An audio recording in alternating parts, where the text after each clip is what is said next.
अस्सलाम वालेकुम। प्रोग्राम आपकी आवाज़ के साथ मैं हूँ आपका मेज़बान मोहम्मद वसीम। जिस तरह आपने ये देखा कि साबिक़ वज़ीर आज़म आज़ाद कश्मीर सरदार तनवीर इलियास को आज़ाद कश्मीर की अदालत आलिया ने नाअहल करार दिया, वो डी सीट हुए और इलेक्शन कमीशन ने उनको डी नोटिफाई भी कर दिया। और उसके बाद कायम मकाम वज़ीर आज़म बने ख्वाजा फारूक, जो इस वक्त के मोस्ट सीनियर वज़ीर हैं। और इस वक्त मुख्तलिफ जो है वो जोड़ तोड़ का सिलसिला शुरू है। पीपल्स पार्टी अपने लिए जोड़ तोड़ कर रही है, मुस्लिम लीग नून अपने लिए जोड़ तोड़ कर रही है, जबकि PTI अभी भी शायद मुतमय्यन है कि हमारे जो है वो तनवीर इलियास साहब हमारे वज़ीर आज़म बरकरार रहेंगे, जबकि सुप्रीम कोर्ट ने तनवीर इलियास की अपील को भी खारिज कर दिया है। अब यहाँ पे बात ये हो गई है कि अब कौन बनेगा आज़ाद कश्मीर का जो अगला बादशाह होगा, अगला वज़ीर आज़म कौन बनेगा। तनवीर इलियास का दौरे हुकूमत जो है वो कैसा रहा।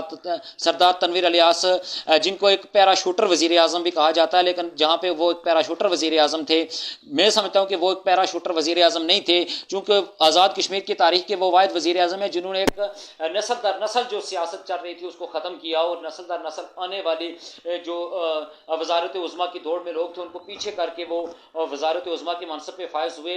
बेशक आप उनको कुछ भी कहें, पैराशूटर कहें या जो भी कहें, हर बंदे का अपना पॉइंट ऑफ व्यू होता है, उसने अपने एक नुक्ता नज़र से देखना होता है। बहरहाल वो वज़ारत उज़्मा के मनसब से नायल हो चुके हैं और नए वज़ीर आज़म का इंतखाब होना बाकी है। इसके लिए सारी पार्टियाँ जो हैं वो अपने अपने तौर पर कोशिश कर रही हैं। ख़ुसूसी तौर पर पीपल्स पार्टी कोशिश कर रही है कि हमारा वज़ीर आज़म आना चाहिए, जबकि PTI के अंदर जो इख्तलाफात चल रहे हैं हो सकता है कि वो इख्तलाफात ख़त्म हो जाएं और वो भी किसी एक स्टेट पे आ जाएं। ज़ाहिर साहब, आप क्या कहेंगे इस सारी सूरत हाल के हवाले से? जी शुक्रिया वसीम। बात यह है वसीम कि मैं थोड़ी सी बात पीछे जाके करूँगा, जो नाहली का एक केस बना है वहाँ से शुरू करता हूँ वसीम साहब माजरत के साथ। एक्चुअली जो है ना, आज़ाद कश्मीर के अंदर, पाकिस्तान के अंदर तो होते थे, ये बहुत बार चुका है पाकिस्तान के अंदर, जो इस तरह के वज़ारत उज़्मा की मनसब पे जो लोग थे उन्हें नाअहल हो गए हैं। आज़ाद कश्मीर में हमें पहली बार वज़ीर आज़म पहली बार हुआ है, बिल्कुल नाअहल हुए हैं। बात यह है कि अफसोस से कहना पड़ता है वसीम भाई कि मैंने सोशल मीडिया के ऊपर बहुत देखा है, क्योंकि तनकीद भी बहुत हुई है इस फैसले के खिलाफ, जो तनकीद भी बहुत सोशल मीडिया के ऊपर हुई है। ट्रायल नहीं किया गया, नोटिस नहीं जारी किया गया, एक दुरुस्त बात है वसीम। ये सोशल मीडिया पे इस तरह की जो है ना वो ट्रेंड चल रहा है। मेरी बात सुने कि दुरुस्त बात है ये सोशल मीडिया पे जो बातें हुई हैं दुरुस्त बातें हैं कि एक नोटिफिकेशन पे अदालत में आदमी हाजिर होता है, वज़ीर आज़म हाजिर होते हैं और माफ़ी भी मांगता है, उसके बावजूद नाअहल हो जाते हैं। सियासत देख, अब मैंने जो सोशल मीडिया पे देखा है वहां पे पीपल्स पार्टी, नून लीग, सभी लोग जो है ना वो यही कह रहे हैं कि गलत फैसला हुआ है। सभी लोग यही बात कह रहे हैं। बहरहाल अदालत का एक अपना सिस्टम है, अदालत ने एक अपना फैसला देना था, लेकिन हम भी अदालत के फैसले को तस्लीम करते हैं। लेकिन वसीम साहब जो है वो कानून से तो कोई बालातर नहीं है, चाहे वो वज़ीर आज़म हो या कोई भी हो। अदालत तो सबके लिए, कानून तो सबके लिए है। वसीम, पता क्या होता है कि वहां पे समात होना जरूरी होता है। अदालत जो होता है ना, अदालत का ये है कि अदालत उसको समात करे, सुने कि अल्फाज क्या कहे हैं तनवीर इलियास ने, और उन अल्फाज पे वो माफ़ी भी मांग रहे हैं। तो अगर वो माफ़ी के काबिल नहीं है तो ठीक है, ये तो बनती है, उनका राइट बनता है, हम बनते हैं, मैं ये मानता हूँ कि नाअहली बनती है, मगर क्या है अदालत ने उनको ज़ाहिर सुना होगा। अदालत का एक अपना सिस्टम है, हम इस पे ज़्यादा बहस नहीं करते। अब ये जो जोड़ तोड़ का सिलसिला शुरू हो चुका है, आप क्या समझते हैं कि जो PTI के जो नाराज़ अरकान असम्बली हैं, जो तनवीर इलियास से तंग थे या जो क़य्यूम नियाज़ी के मुखालफ थे, तनवीर इलियास के आमी थे, जो क़य्यूम नियाज़ी के आमी थे, ये सब एक जो है ना वो एक मिक्स अचार बना हुआ है। आप ये कह लें जिस तरह पाकिस्तान के अंदर PDM का एक मिक्स अचार बना हुआ है, यहाँ पे भी बनाने की कोशिश की जा रही है, लेकिन यहाँ पे भी अब पसंद और नापसंद पे जो है ना वो फैसले होने जा रहे हैं। देखें वसीम, यहाँ पे तो आपको पता है कि 32-33 मेंबर हैं PTI के जो है ना, तो 32-33 में जो है आप ये देख लें कि अगर डिवीजन पुंछ से अगर कोई बंदा अगर वज़ारत उज़्मा के लिए आएगा तो डिवीजन मीरपुर और डिवीजन मुज़फ़्फ़राबाद के कुछ लोग जो है इख्तलाफ करेंगे। ये तो होता है, ठीक है कि नहीं? ये अक्सर ये सियासत है, सियासत में होता है। और सियासी पार्टियां हैं गठ चोट कर रही हैं। रात इस्लामाबाद में भी बैठे थे, दूसरी साइड नून लीग भी बैठी है, सब मशावरत कर रहे हैं। आज कुछ हतमी मालूम होगा शाम तक के क्या हो रहा है हतमी। मगर मैं एक बात बताता चलूँ कि ये जो PTI का जो है ना, यहाँ पे सदर जो थे, 2 सदर थे PTI आज़ाद कश्मीर के, जिन्हें एक को आज़ाद कश्मीर का सदर बना दिया गया तो दूसरे सदर को नाअहल करार दिया गया है। अब ये पार्टी जो है ना थोड़ी सी जो है ना मुश्किलात का शिकार हो चुकी है वसीम सर। ये आज से नहीं, ये जब से इन्होंने आज़ाद कश्मीर के अंदर मैंडेट लिया है तब से ये मुश्किलात का शिकार है। हर कोई वज़ीर आज़म बनने की दौड़ में लगा हुआ है। मैं एक बात बताता चलूँ, ये इमरान खान साहब का गलत फैसला था।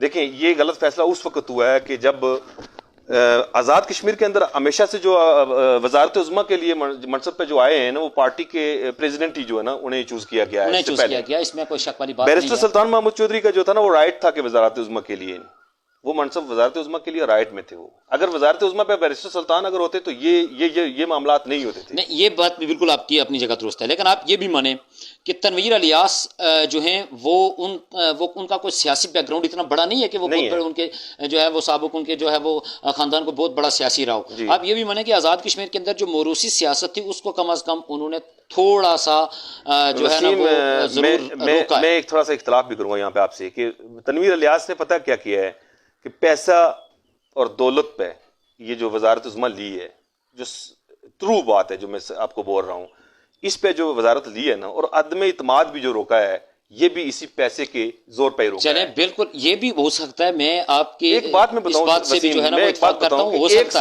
ہے ایک سال سے اپوزیشن خاموش ہے، عدم اعتماد پہ بھی خاموش ہے، کام کاج پہ بھی خاموش ہے، اور کسی جگہ پہ کوئی بول نہیں رہی. اس کی وجہ کیا تھی؟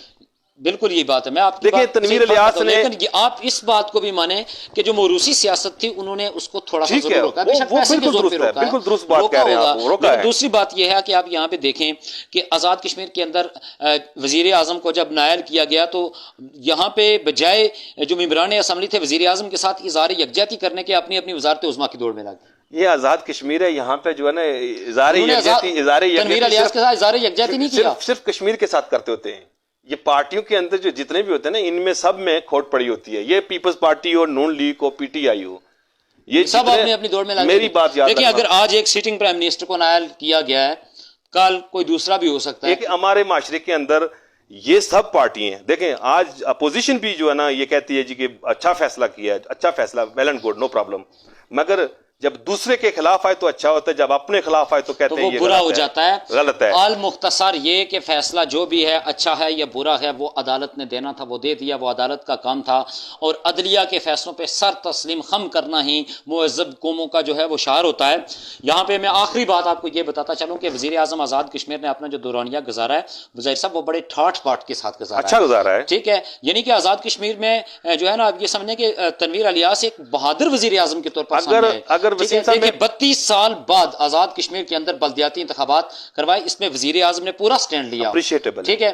اس کے بعد دیکھیں کہ آزاد کشمیر کے اندر جو سمت کا فروغ تھا کہ آزاد کشمیر کے لوگوں کو یہاں پہ روزگار ملے، اس پہ تنویر الیاس نے بڑے بہترین فیصلے کیے اور آزاد کشمیر کے لوگوں کے لیے ایک بڑے بہترین اقدامات اٹھائے. اس کے بعد آپ یہ دیکھ لیں کہ یہ جو بیوروکریسی اور کرپٹ مافیا تھی اس کو لگام ڈالنے کے لیے جو جس طرح وزیر اعظم نے سٹینڈ لیا، میرے خیال میں کون سے وزیر اعظم نے سٹینڈ لیا؟ ایک بات میں وسیم بتا دوں کہ ادارے جو تھے نا آج تک پی ٹی آئی کی کنٹرول سے باہر ہیں، تمام ادارے. یہ تو ہے. میں آپ کو یہ ایک بات بتا دیتا ہوں، تنویر الیاس اگر فرض کر کے وزارت عظمیٰ پہ نہ بھی رہنا تو آزاد کشمیر پوری کے اندر وہ آپ کے صنعت قائم کرے آ کے، جو یہاں پہ جو اسلام آباد اور بیرونی ملکوں میں جو بڑی بڑی صنعتیں لگا رہے ہیں، آزاد کشمیر میں آ کے کام کریں. تنویر الیاس اس کے پاس اتنا پیسہ ہے کہ اتنا آزاد کشمیر گورنمنٹ کے پاس بھی نہیں ہے، پاکستان گورنمنٹ کے پاس شاید اتنا نہ ہوگا. مگر کیا بات ہے کہ یہاں پہ تنویر الیاس کو چلنے نہیں چلنے دیا، کچھ اپنوں نے اور کچھ غیروں نے. بس یہی بات تھی کہ بیوروکریٹس یہ کسی حکومت کو نہیں چلنے دیتے. ہمیشہ سے یاد رکھیں کہ گرانٹ ریلیٹیو جو ترقیاتی کام تھے نا وہ اس گورنمنٹ میں صفر ہے. جی بالکل بہت درست بات ہے، اس میں صفر ہے. لیکن جہاں پہ تنویر الیاس نے اچھے کام کیے ہم ان کو اس کا کریڈٹ دیتے ہیں، بالکل صحیح، کیونکہ ان کا رائٹ ہے. البتہ دیکھتے ہیں کہ آزاد کشمیر کی سیاست میں کیا تبدیلی آتی ہے اور اونٹ کس کروٹ بیٹھتا ہے. یہ بھی دیکھنے والی بات ہے کہ آزاد کشمیر کی وزارت عظمیٰ کا تاج کس کے سر سے